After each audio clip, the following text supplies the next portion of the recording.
Hi, everybody. Welcome to the Baseball Discourse. I'm Dan Lavallo, and I did a podcast on this, so you can go to baseballdiscourse.com, but I'm just shaking my head in amazement over all the people declaring the Seattle Mariners dead after the heartbreaking loss to the Houston Astros yesterday, 8-7.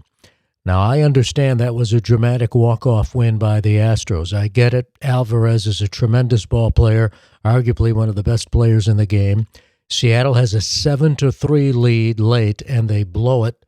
Scott Servais, the manager of the Mariners, is being raked over the coals, and I think unfairly. I don't think he really did anything wrong.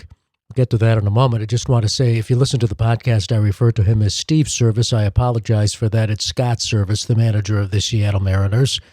But in a nutshell, he understood he better have a left-handed pitcher ready to face Alvarez if the game came down to him. And it came down to him. How amazing is it, by the way, that you just can't get that third out, even when it seems as if you're in the driver's seat. And that was the case, that the Mariners could not get the third out. Sewald prevailed, got the first two batters, and then it all caved in on him. I've seen that happen many times in a baseball game, by the way, not just postseason, but regular season. It's magnified in the postseason, obviously. My only complaint I have is Rob Ray throwing that second fastball to Alvarez. It's not a second guess. I actually turned to my wife and said, he better not throw another fastball, because the first pitch was a fastball, and Alvarez was on it. He fouled it back, but he was on it.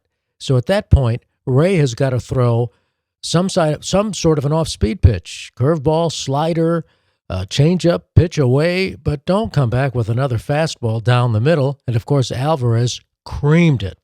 But the idea that the Mariners are out of this young upstart team because they're going up against the refined, great Houston Astros, I think is absurd.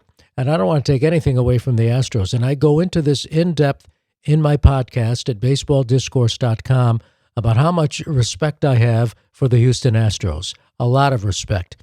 And I think the cheating scandal in 2017 was totally overblown. But I go into that in the podcast. All I'm saying is this. Mariners are not out of this. You need to understand the mindset of a baseball player. Unlike the fan, unlike the talk show hosts, unlike the opinion makers, the ball players know you've got to put that loss out of your mind. This is just the first game of a best of five. Yes, there have been games in a series that dramatically swing the momentum.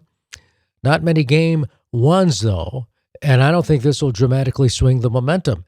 It comes down really to Luis Castillo, who's been outstanding since the Mariners acquired him from the Cincinnati Reds. If Castillo does the job in Game 2, then Seattle goes back tied 1-1, home crowd behind them, which is what they wanted to accomplish. Yes, it's frustrating because they knocked Justin Verlander out. They had that 7-3 lead late, and then the Astros win in walk-off dramatic fashion. But you're only as good as your next day's pitcher.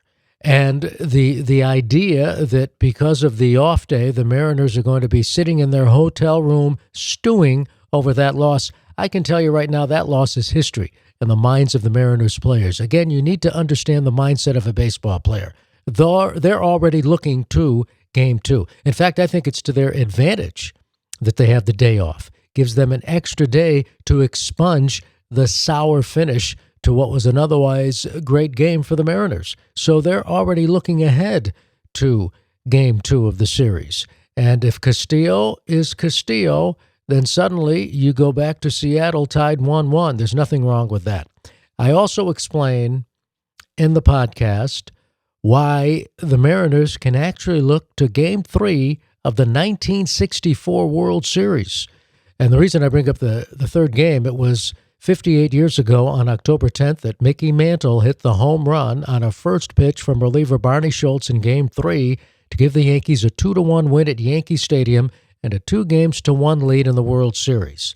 And if you had sports talk shows back then the way you have now, you could have imagined the mindset. The Yankees, after losing the first game of the World Series in St. Louis, had come back to win the next two, including that walk-off by Mantle.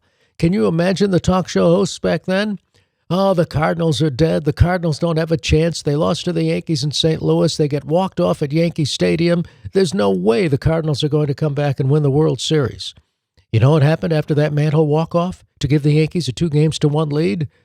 St. Louis won Game 4. St. Louis won Game 5.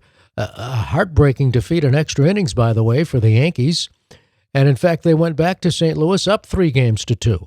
Yankees won Game 6 with a home run barrage, and then the Cardinals with Bob Gibson against Mel Stoudemire beat the Yanks 7-5 in Game 7. So this idea the Mariners are done because they lost that heartbreaking defeat to the Houston Astros, who are a great team, but the idea that the Mariners are finished, I don't buy it. Should be an interesting series. That first game, tough loss for Seattle. Houston is a great team, but the series is far from finished. And you know who will be the first to tell you that? The Houston Astros. Thanks for watching this. Subscribe down below. I love when you subscribe. Thanks very much for taking the time to watch this video. And again, I go into more depth about all of this on baseballdiscourse.com. Thanks.